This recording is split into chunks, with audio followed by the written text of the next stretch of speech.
लगाने से पहले अपना दोस्त मिलता हूँ और देकर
अपने दोस्त के दरवाजे पे आगे सिंह दरवाजे पे क्या दोस्त को नहीं देख रहा हूँ, एक को देख रहा हूँ, पहचान कर मुझे तो लग रहा है कि मेरा दोस्त उदय चंद है। तुम गौर से देखो कौन है दोस्त है क्या? दोस्त मिलूंग रहा है। हाँ देखो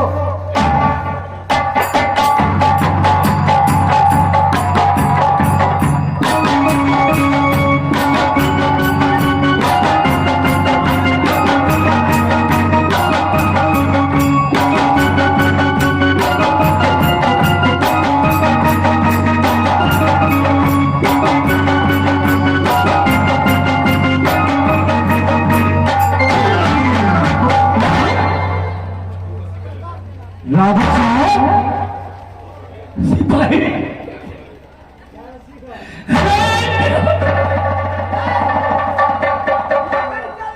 सिपाही हाँ सर, आप लोगों ने सीख उधर सीख नहीं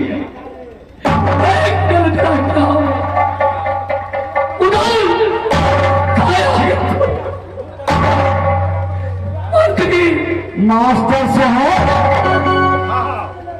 कि जिंदगी भर अपना राजा साहब के नमक खेली, राजा साहब के नमक खा के बाल बच्चा के परवस्ती की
पहचान करने के लिए कौन हो देखो कि राजा होता है भाई जयचंद। मैं उस समय समझा रहा था ना कि दोस्त माँ भाभी के समान होती है, इसमें थोड़ा मत उठाओ। तुमने मुझे क्या फटकार दिया था कि नहीं से सोलापुर नहीं जाने दूंगी मैलापुर, लेकिन कोई बात नहीं दोस्त, जैसा करनी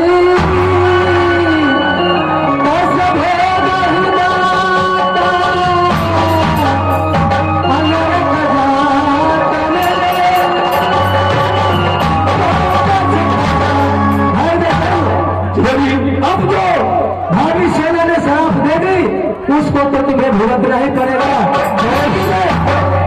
दोस्त के नाते मैं तुम्हें याद करता हूँ कि दोस्त माता रानी की दोस्त हेलो, तुम वापस चले जाओ, घरे जाओ। होना चाहिए।